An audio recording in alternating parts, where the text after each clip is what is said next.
Kisah berawal menunjukkan para petugas patroli keamanan Amerika Serikat. Mereka sedang mengejar para imigran gelap yang akan masuk ke wilayah Amerika Serikat tanpa izin. Saat proses pengamanan, ada salah satu pria dari komplotan imigran tersebut berusaha melarikan diri. Seketika para petugas pun langsung mengejarnya hingga pengejaran tersebut berakhir di tepi jurang. Merasa dirinya mati langkah dan tak ada pilihan lain untuk melarikan diri, pria itu nekat meledakkan dirinya dengan alasan jika dirinya ketangkap maka lambat laun komplotannya juga akan ikut ditangkap. Dia pun rela bunuh untuk menghilangkan jejak.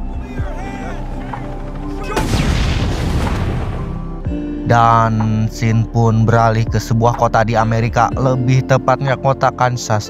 Kota tersebut sedang mengalami teror bom bunuh diri, dan salah satu bom bunuh itu terjadi di sebuah minimarket.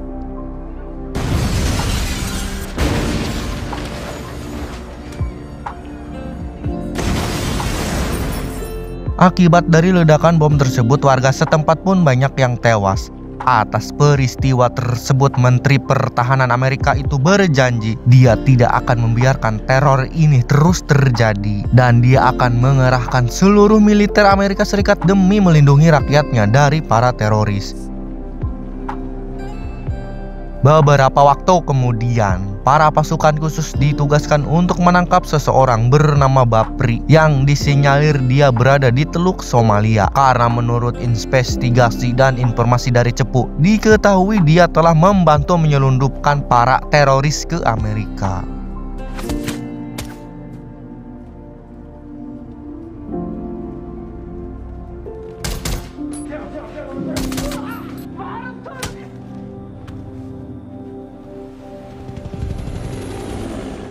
Dan setelah itu, pimpinan dari pasukan khusus bernama Matt Gabb melakukan interogasi terhadap Bapri. Dalam penyelidikannya ini terungkap bahwa para teroris itu berasal dari negara Yaman. Mereka masuk ke Amerika melalui perbatasan antara Amerika dan Meksiko. Sedangkan Bapri sendiri membantu menyelundupkan para teroris itu melalui jalur laut. Di situ Matt mengancam Bapri yang akan menghabisi seluruh keluarganya jika dia tidak mau memberitahu siapa yang telah membayar dirinya, sehingga dia mau membantu penyelundupan itu. Karena ancaman dan intimidasi, Bapri pun akhirnya memberitahu.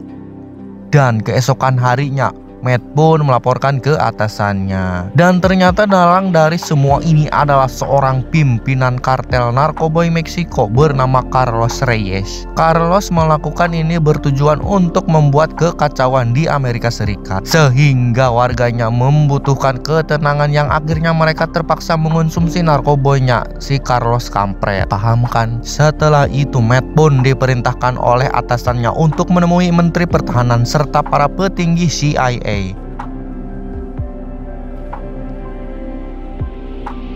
Dalam pertemuan ini mereka sedang membicarakan bagaimana caranya untuk menangkap para kartel narkoba yang menjadi penyebab teror di Amerika. Kala itu Matt mengatakan bahwa dia memiliki rencana untuk menangkap para kartel tersebut dengan cara mengadu domba dua kartel narkoba di Meksiko itu, yaitu antara kartel Carlos Reyes dengan kartel Matamoras. Matt akan menculik anak Carlos Reyes dan membuat seolah-olah kartel Matamoras lah pelakunya. Mendengar rencana Matt, mereka semua akhirnya menyetujuinya, namun dengan syarat Matt tidak boleh mendapatkan bantuan dari militer Amerika Serikat karena mereka tidak ingin nama Amerika jelek jika sampai media tahu bahwa Amerika Serikatlah dalang yang mengadu domba Ukraina dan Rusia.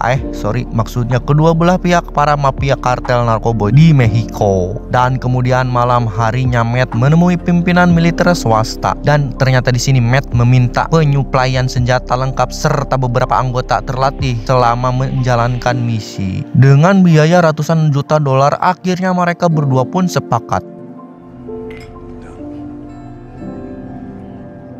Scene berpindah ke sebuah kota di Kolombia. Di sini Matt menemui rekannya yang bernama Arliando untuk mengajaknya bergabung dalam misi ini. Tanpa basa-basi, Matt langsung to the point menyebutkan nama Carlos Reyes yang membuat Arliando langsung mau ikut bergabung. Karena Arliando sendiri ingin balas dendam dengan Carlos Reyes atas kematian keluarganya. Kemudian misi pun dimulai.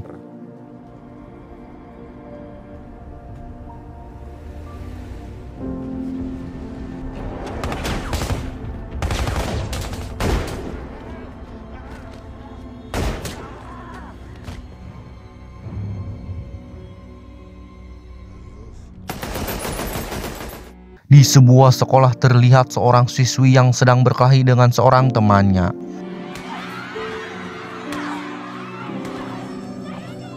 Siswi itu bernama Isabel Reyes, anaknya Carlos Reyes. Sementara anggota Matt yang telah memantau cukup lama, mereka pun beraksi untuk menculik Isabel.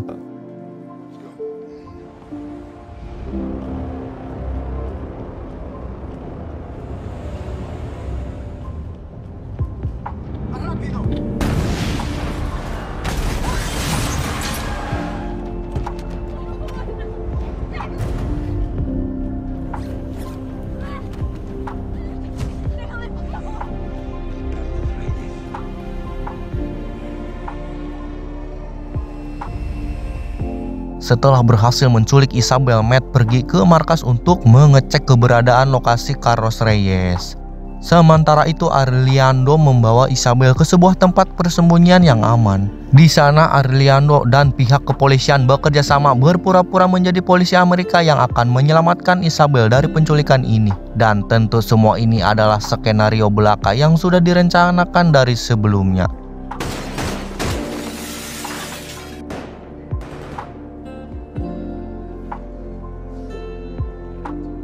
Setelah selesai sandiwara, Arliando langsung membawa Isabel ke markasnya.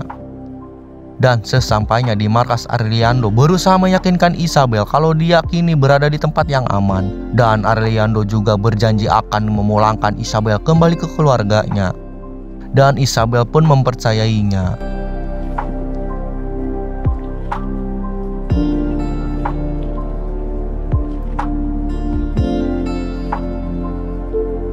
Keesokan harinya, Matt bersama Arliando menemui teman lamanya yang bernama Rafael. Di sini mereka berencana untuk memindahkan Isabel ke wilayah kartel Matamoras agar memicu konflik antara dua belah pihak kartel tersebut. Ketika di perjalanan, Matt, Arliando, dan salah satu rekannya, mereka tidak sengaja dan hampir menabrak seorang remaja yang tiba-tiba menyeberang jalan. Dan si remaja ini bernama Miguel. Dia adalah salah satu anak buahnya Matamoras. Bukannya meminta maaf, si Miguel malah marah-marah kepada Matt.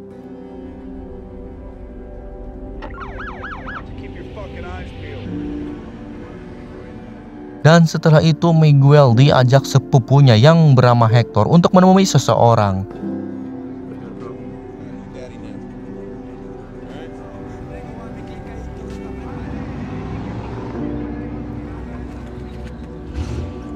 Sesampainya di sana, Miguel dipertemukan dengan seorang pria bernama Aldo. Dan Aldo adalah merupakan tangan kanannya Matamoras yang mendapatkan tugas untuk menyelundupkan imigran gelap ke Amerika. Dan di sini Miguel ditugaskan untuk memandu imigran gelap melalui perbatasan Amerika dan Meksiko. Di umurnya yang masih muda, mendengar bayaran yang fantastis, Miguel pun menyetujuinya tanpa berpikir resiko yang akan ia hadapi.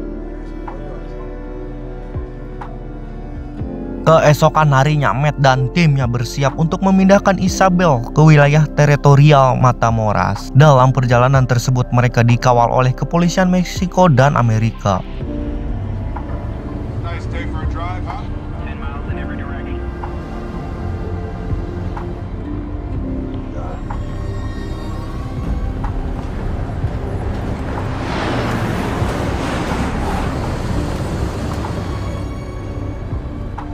Dan dalam perjalanan itu ketegangan pun terjadi saat mereka melewati jalan yang berdebu membatasi jarak pandang mereka. Tak lama kemudian, tim yang mengawal mereka dari pesawat memberitahu bahwa ada sebuah tank yang mendekat dari arah kanan mereka dan war pun terjadi.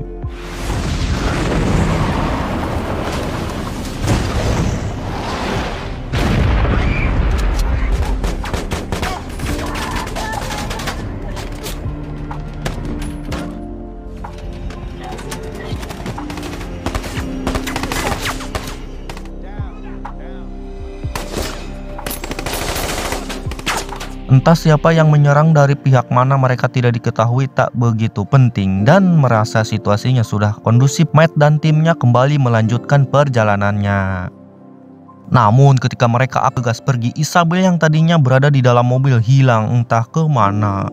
Karena waktu yang mepet, Arliando memerintahkan Matt dan timnya untuk segera pergi sementara dia akan mencari keberadaan Isabel.